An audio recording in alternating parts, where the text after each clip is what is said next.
deuxième et la dernière vidéo sur la thématique de la sponsorisation. C'est important de pouvoir toujours, d'entrée de jeu, définir la terminologie sponsorisation. C'est quoi une sponsorisation? C'est tout accord en vertu duquel une des parties, le sponsor, fournit des équipements, des avantages financiers ou encore autre chose à une autre partie, le sponsorisé, en échange de son association avec un sport ou un athlète individuel, et en particulier de la possibilité d'utiliser cette association à des fins publicitaires, notamment à travers des médias télévisés. Alors maintenant, une fois que j'ai dit ceci, on va essayer de faire une classification des formes de sponsorisation. Alors il faut dire qu'il y a deux grandes classifications que je peux évoquer. La classification selon la relation entre les produits du sponsor et l'activité parrainée, et aussi la classification selon le domaine d'intervention. Alors en ce qui concerne la première classification, c'est-à-dire selon la relation entre les produits du sponsor et l'activité qu'on parraine, trois types de sponsors. Le sponsor technique, le sponsor sectoriel et le sponsor hors secteur. Le sponsor technique, c'est quoi? Quand une entreprise fournit des matériaux d'équipement ou de services qui sont fonctionnels, utiles à l'activité, on se peut sponsoriser.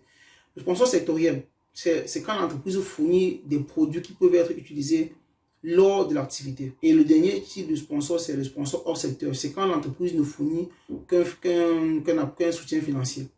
Maintenant, en ce qui concerne le domaine d'intervention, on a aussi trois typologies de sponsorisation.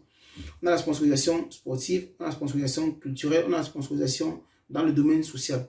Bien évidemment, on cible un public. Quel est maintenant le public? Quels sont les différents types de publics cibles de la sponsorisation? On a trois types de publics. Le public primaire, le public secondaire autonome et le public secondaire dérivé.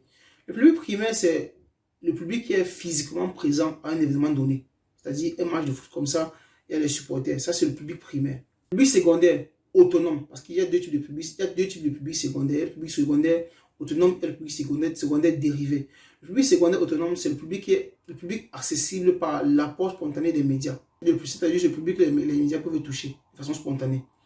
Et le public secondaire dérivé, c'est le public atteint par les initiatives de communication du sponsor de manière...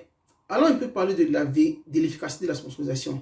Il faut dire que une sponsorisation, parce que quand on sponsorise, il faut bien qu'il y ait une efficacité dans le geste, parce que souvent les sponsorisations coûtent assez cher. Une sponsorisation est de plus en plus efficace en présence d'une correspondance parfaite entre le groupe cible de l'entreprise et le groupe cible de l'événement en fait.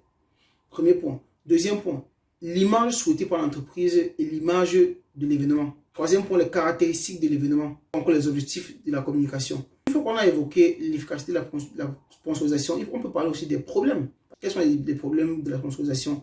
Ceux qui me viennent de façon rapide en tête, c'est premièrement la définition des objectifs. Deuxièmement, la gestion. Ensuite, le support de communication. C'est souvent très délicat de pouvoir situer quel est le support de communication qu'on veut mettre sur pied. 4. Les besoins.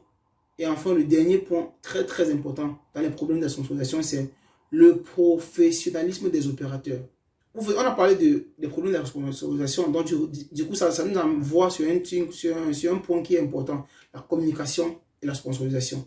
Une règle pratique indique que une sponsorisation qui n'est pas soutenue par l'entreprise qui commandite, l'entreprise qui sponsorise. Les investissements en communication, au moins égaux à ceux de la sponsorisation, est voué à l'échec dès le départ. C'est-à-dire que quand une entreprise sponsorise, si elle ne met pas les sous, l'argent qu'elle met dans la sponsorisation, elle doit mettre pratiquement la même somme dans la communication. Sinon, la sponsorisation est liée à l'échec. Le domaine où les politiques de communication et des entreprises et des organismes doivent se rejoindre est celui des relations publiques. Plus précisément, l'activité de gestion des contacts avec la presse. De par l'entreprise, c'est quoi une sponsorisation? Comment on doit faire pour rejoindre la sponsorisation? Quels sont les différents points? 1. Gestion stratégique de la sponsorisation. 2. Définition des objectifs. 3. Identification des critères de sélection, de proposition et de sponsorisation. 4. Conception et détermination de l'allocation. 5. Négociation avec les organisateurs des activités à sponsoriser. 6. La définition des aspects contractuels. 7. Le choix des activités de communication pour soutenir la sponsorisation, c'est aussi important. 8. La mise en œuvre des initiatives prévues. Bien évidemment, on finit toujours avec l'évaluation de l'efficacité de la sponsorisation par rapport aux objectifs. Comment on fait pour sélectionner une entité qu'on veut sponsoriser?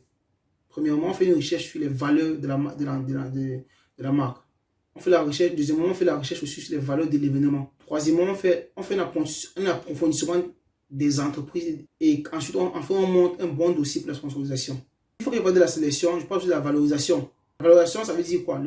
Il faut vérifier le retour sur investissement. Ça comporte quelques points, à savoir l'analyse de l'exposition du public au message de la sponsorisation. Il faut analyser l'exposition du message qu'on passe au public. Il faut vérifier le niveau de connaissance et de compréhension et d'acceptation de l'association entre l'événement et le sponsor. Il faut prendre des mesures éventuelles lorsqu'il y a un changement d'attitude du comportement dans le public. Il faut vite réagir à cela. La sponsorisation doit être proposée à des différents groupes de sujets et documentée par un dossier. Je finis par là. Les données essentielles du projet, les données essentielles sur les sujets et les collaborateurs, les données sur les sponsors qui sont déjà impliqués et les sujets intéressés, les contacts obtenus ou obtenables par le biais des opérations de la promotion, les espaces réservés aux sponsors, les espaces réservés aux sponsors potentiels à l'intérieur de l'événement, les espaces réservés aux sponsors potentiels dans les événements liés à l'opération, les possibilités de l'exploitation de l'image par le sponsor potentiel et les possibilités de merchandising, les possibilités d'avoir d'autres contacts commerciaux. Vérifier les supports de communication à travers les bureaux de presse.